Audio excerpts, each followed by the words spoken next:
We went through our exposures and we identified the guys that we collectively as creators own the most of in fantasy football. We're going to give you those guys right now. Essentially, what we're saying is you should be drafting all these guys. Let's start at QB. So in 2023 fantasy football, the guys that we own the most of. I'll do QB. I'll let you do running back. So for quarterbacks, we're going to do Anthony Richardson. Anthony Richardson, call us Hoberns if you want to.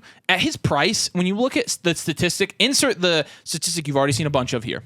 800 or more rushing yards and how they finish in fantasy leagues. Anthony Richardson has that upside. In fact, he's got better upside than pretty much any quarterback we've ever seen from an athletic standpoint. Yep. So Anthony Richardson at his price, we really like. We're owning a lot of Anthony Richardson right now. Russell Wilson's going to be next. With Russell Wilson, obviously he had a rough year last year. We are expecting Russ to bounce back. Sean Payton, very good at building his offense around the strengths of his players. He will do that with Russell Wilson. Russell Wilson, well, we thought he was going to have fairly good weapons this year, but they keep going down like crazy. Still, Russell Wilson, where he's going in the QB 15 range, I think, is where he's going at right now. We're taking him there all day. And we're also taking Daniel Jones. Daniel Jones is going as a low-end quarterback 1 to high-end quarterback 2. And with Daniel Jones, again, this is a guy that finished as a QB1 last year. So we've been drafting a lot of Daniel Jones. We really like his value because of the rushing upside that he offers. I think people forget how much he uses his legs and how many rushing touchdowns he was able to use to supplement his entire fantasy points total last year. And so because of that, and because he's being drafted kind of near his floor and especially not near his ceiling, we love that. And then Trevor Lawrence is going to be the fourth one here. And with Trevor Lawrence, I don't know what else you want us to say about this one. Like, Trevor Lawrence has better weapons than he did last year. Trevor Lawrence has another year of experience. Trevor Lawrence is playing in a terrible, for the most part, terrible conference in the AFC South. So he's going to have one of the easiest schedules in the NFL.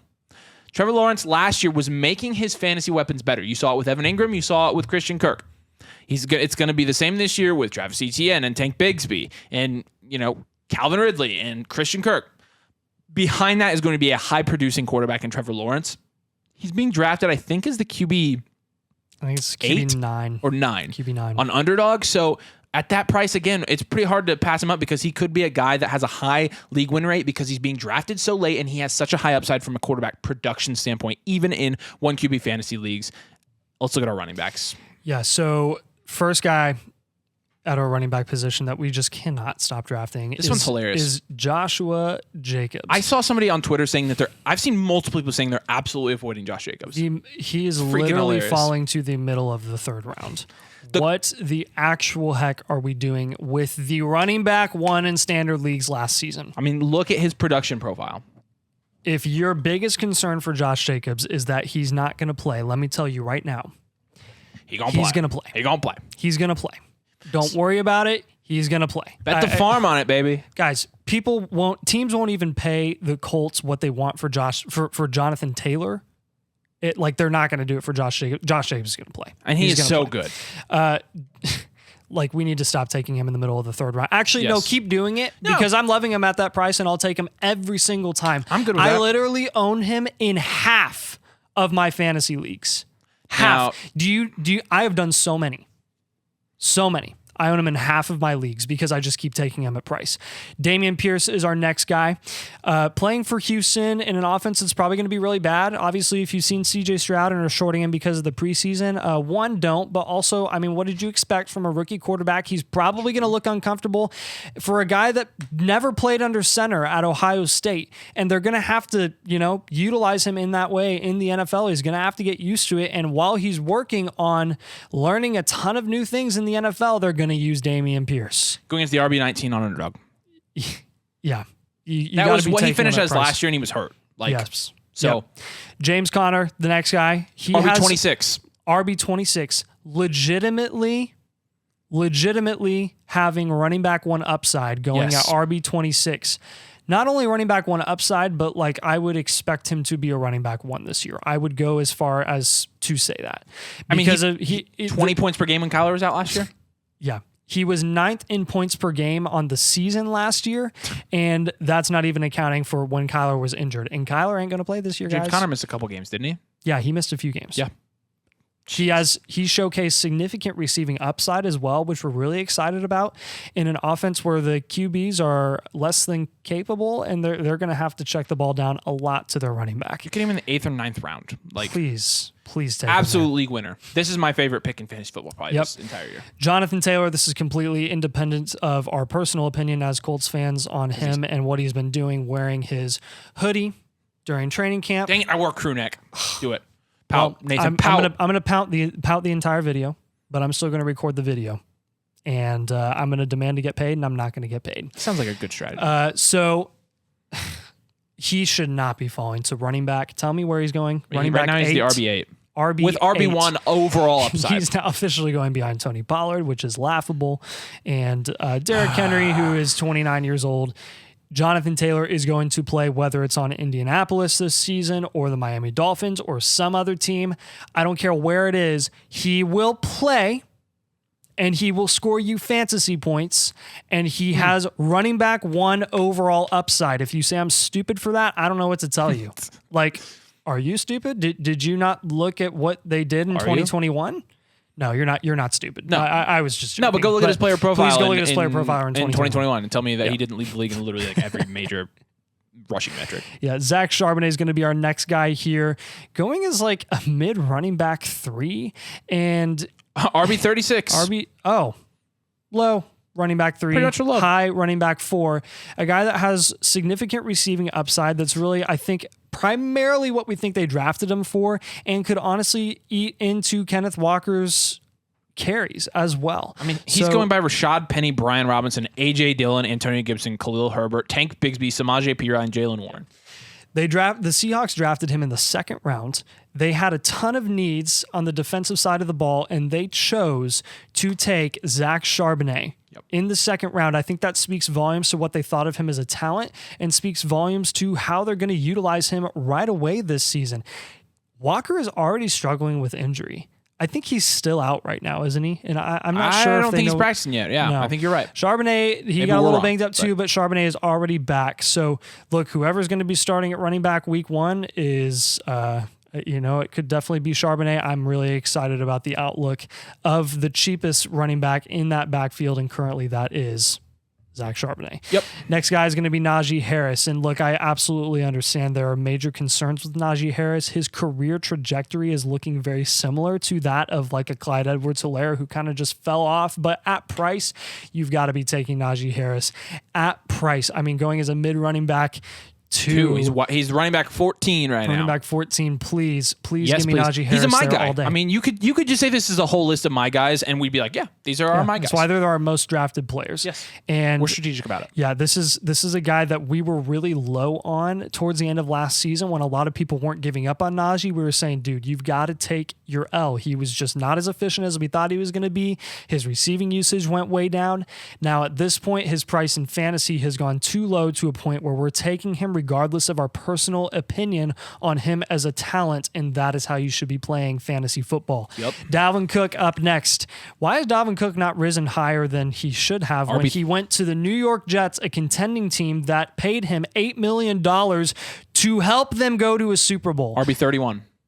Dalvin Cook is known for his receiving upside. Okay. Aaron Rodgers is now playing for the New York Jets, and he did not bring Aaron Jones with him. Basically copy and paste what Aaron Jones has been doing for the Green Bay Packers for the last 5 years and apply that to Dalvin Cook on the Jets this year. That's exactly what you're going to see. You're going to see high-end running back 2, low-end running back 1 upside from Dalvin Cook going at running back 31. Looking at the wide receiver position here, our most rostered wide receiver between the 3 of us combined, I think, is going to be Josh Downs. Josh Downs has an ADP of 212 on Underdog. He's going as the wide receiver 91. You're talking about a guy that is going to be the wide receiver 2 in Indianapolis' offense. It's not going to be Isaiah McKenzie. It's not going to be Jelani Woods. It's not going to be Drew Ogletree. It's going to be Josh Downs. And with Josh Downs, I understand the concerns about his draft capital. I understand the concerns about the rookie QB. I get it. However, Josh Downs has one of the better skill sets we've seen from a guy with that draft capital in the last couple of years, period. We projected him, as did many others, to go very high in the draft comparatively, relatively very high, much higher than he did end up going. And we think he should have gone there. We think he's a guy with great set of skills. He's a great route runner. He's going to be open in the middle of the field. He can also stretch the field a little bit. And Anthony Richardson has a cannon of an arm. And I think, again, he's our most rostered player. And Josh Downs, look, we understand the concerns, but and you can call us biased, but if you watch our Dynasty channel, you knew that was coming. So Juju Smith-Schuster is a guy that when he gets to us in the draft, we just cannot stop drafting. He's going as the wide receiver 53. You're talking about a guy that's probably going to be the wide receiver 1 in New England. And what does that say from a fantasy perspective? Probably close to nothing. However, that's more than baked into his price when you're going as an RB5. Or I'm sorry, running a wide receiver 5. Bill O'Brien is our offensive coordinator now too, like an actual offensive mind. Yeah, it's not Matt Patricia. What a joke. Yeah, New England, yeah, they're a mess. But Juju is a guy we can't stop drafting, as is Adam Thielen. And look, we don't expect Adam Thielen to be a complete game changer this year from a fantasy perspective because he's playing with a rookie quarterback. And again, we've seen those rookie quarterback slits. What did I say? Slits? Yeah, splits. Thank you. Jeez. Also, we do know with Adam Thielen, he always looks like he's playing essentially with a pitchfork in his back. So he is old. However, Adam Thielen, Red zone. wide receiver 68. He was second in routes run last year. He was second in red zone targets last year in the entire NFL. He's going to be used, but he's going to have upside, particularly in best ball, because of his touchdown upside. Now, how much will he be used outside of that? I don't know, but going as the wide receiver 68, we're willing to absolutely take a shot at him there. Alec Pierce. Yeah, I know it's coming. Michael Pittman's not on this list, by the way, so we don't have all 3 Colts wide receivers. But Alec Pierce is somebody that we really like, especially in best ball leagues as well, because of the deep threat ability, because he's connected with Anthony Richardson a lot in camp, down the field, big play touchdowns, and when you have that best ball, big play upside, we want a lot of that as well. Jaden Reed's also on this list. Jaden Reed, a guy that's going to be playing in the slot, yes, the slot in Green Bay. He had a touchdown in his last preseason game.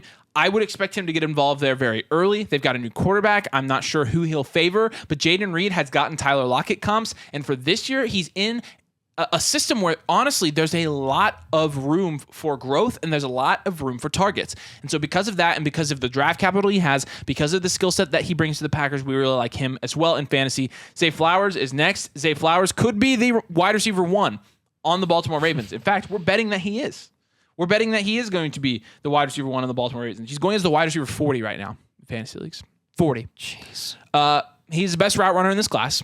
He has a very good speed, very good change of direction. He probably is going to stay healthier than Rashad Bateman, who is injury prone, and Odell Beckham Jr., who is old. I mean, he's just old. So with Zay Flowers at that price, I mean, the upside of Zay Flowers, he could be a fantasy league winner. We're always looking for those high upside guys. Deontay Johnson as well. Deontay Johnson's less of a high upside guy, but more of a safe pick. Going as the wide receiver 29 right now. Look, he did it all last year from a targets and yards perspective. I mean, as much as you expect him to. It's 0 touchdowns. I don't think you understand how much of an outlier that is. What we're betting on, Deontay Johnson's pretty much going where he finished last year in fantasy with no touchdowns. We're betting he's going to do the same, but he's going to add some touchdowns. And we are also betting that Kenny Pickett's going to take a step up. Christian Watson as well. So we've got both Green Bay wide receivers in here. We own a lot of Christian Watson because of his big play ability in best ball leagues. And so with Christian Watson, he's going as the wide receiver 21. I would say that's fairly accurate for where I expect him to finish this year. But we find ourselves taking him over a lot of guys in these range. You have Keenan Allen, who is old and has had hamstring issues. DJ Moore, whose quarterback is Justin Fields. Jerry Jeudy, who also has hamstring issues, cannot stay healthy. Mike Williams, who has had ankle issues last year. Drake London, who is playing with Desmond Ridder as his quarterback. DeAndre Hopkins, who is on the Tennessee Titans, and Ryan Tannehill. So you can see the appeal of taking Christian Watson in this range of wide receivers when the guys going around him are either washed, old, or have injury issues. And we're not predicting injury, but I don't think you should don't act like it's not a concern, and that's why they're currently going where they are going at price. And this guy makes the list every year. Chris Godwin. Every single Chris year. Godwin going as the wide receiver 31. So he's going right behind Deontay Johnson and Tyler Lockett.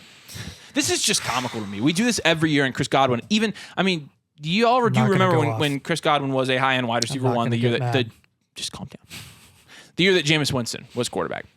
Yes, Baker Mayfield will not be even as good as Jameis Winston that year. We get that. Baker Mayfield is complete buns. But Chris Godwin is buns proof.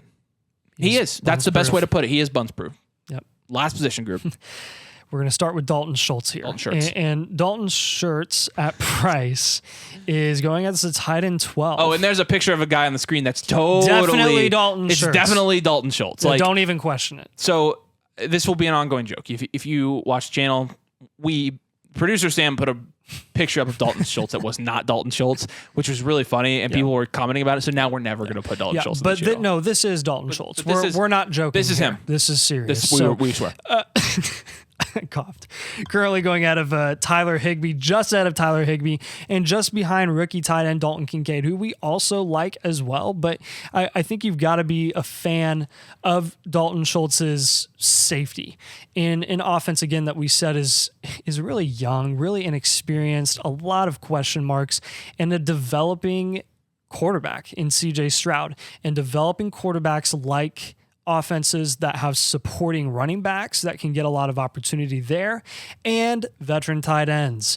And Dalton Schultz, I really think, could be the primary target in that offense as a tight end. Yes. Really excited to see what he can do this year. Maybe even a fringe top 6 producing tight end there. Evan Ingram next. He may be straight up my favorite value at the tight end position in fantasy drafts right now. Yeah.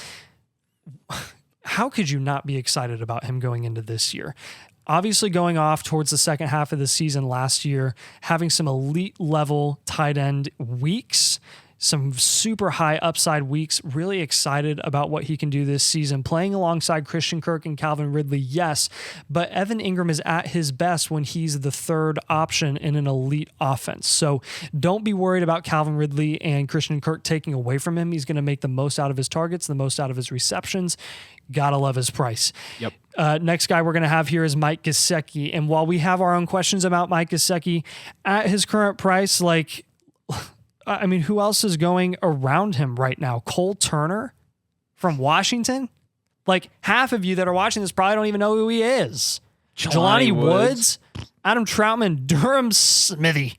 Smithy. What do Spies, we? but yeah. Mike Gesicki is an actual, he functions as a wide receiver. He shouldn't even be called a tight end. A year ago, there was talks that when he was tagged, he was going to be tagged would as a be tagged receiver. as a wide receiver. Yes. So that's what we're really excited about with Mike Gesicki in New England. We don't think he has crazy upside, but at price, take him in the last couple rounds of your fantasy drafts. Hayden Hurst, again, another guy playing alongside a rookie tight end, and he showed solid production in an elite producing offense in Cincinnati last year. Now there's not as many mouths to feed. Take Hayden Hurst at price, playing at Carolina with Bryce Young. Yep. Dalton Kincaid, our last guy here. Yes, we know the story with rookie tight ends. There's a lot of risk there. But going as tight end 11, I think is reasonable for a guy that is lining up on the outside as a wide receiver. He could literally be Josh Allen's second option next to Stephon Diggs. He has tight end 2 upside, probably. Ceiling, absolutely, man, absolutely. Because he playing can with Josh Allen. Look at the other. What do you notice about the other top tight ends in the league? Like the other, especially producing tight ends. You've got Travis Kelce, who is playing with Patrick Mahomes. Travis Kelce is a functioning wide receiver. He's a wide receiver. Mark Andrews, who's playing with Lamar Jackson. T.J. Hockenson playing with Kirk Cousins. Then Darren Waller's on here. He's been going up. I don't know. George Kittle, obviously, is a product of the Shanahan offense. But Dallas Goedert's playing with Hurts. Ingram is playing with Lawrence. All of these tight ends that perform at a high level are being tied to these elite quarterbacks. The problem was Dawson Knox was just never that. Dalton Kincaid is that. So, Again, those you could say, are my guys. They're our most owned fantasy football players in 2023. That's 25 guys. 25. Is that backwards? Yeah. Is that 52? Sorry. 25. Oh, crap. Wait. 25. All right. Flockfantasy.com/domain is where all of our exclusive content can be found. If you want to join the community, if you want to get our full fantasy football rankings, you want to get all of our articles, if you want to get on our Discord, if you want our exclusive content, you want access to our personal messages, and so we can help you out during your fantasy draft. If you want, you have to use code domain. So go to flockfantasy.com/domain. When you use code domain, you get 30% off the entire site. And you get all of our exclusives as well. Make sure you drop a like on the video. And if you haven't subscribed already, make sure you do. We love to have you along and joining the community and have you along for the ride as well. We appreciate you guys watching. Thank you for joining us, and we will see you later.